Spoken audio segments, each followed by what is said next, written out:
Inaanyayahan ko kayo na makipagtulungan sa mga ahensya ng gobyerno upang magamit ninyo ng wasto ang mga lupaing ito at makatulong sa karagdagang supply ng mura at dekalidad na pagkain para sa ating mga kababayan.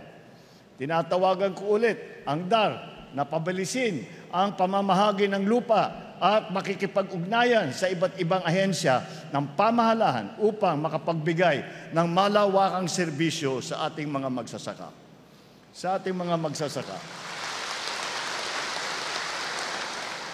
Kami po sa pamahalaan ay katuwang ninyo sa pagpapataas ng inyong kita at pagpapaunlad ng inyong kabuhayan.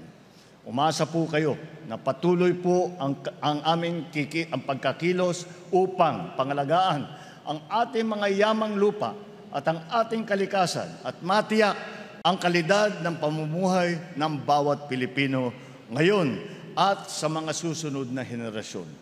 Tutugunan po natin ang mga hamon sa sektor katulad ng nangyayari ngayon ng El Nino at ang susunod na nagbabantang La Nina at iba pang mga epekto ng tinatawag na climate change, yung pagbabago po ng panahon. Hindi po namin bibiguin ang tiwalang ipinagkaloob niyo sa akin at sa pamahalaan.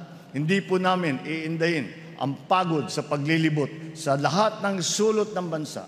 Maihatid lamang ang serbisyo para sa inyo. Magtulungan po tayo.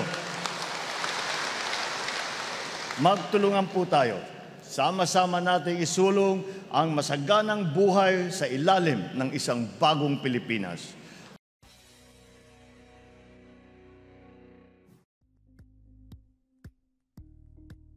Thank you for watching Politico TV. Please like and subscribe to our channel for more videos.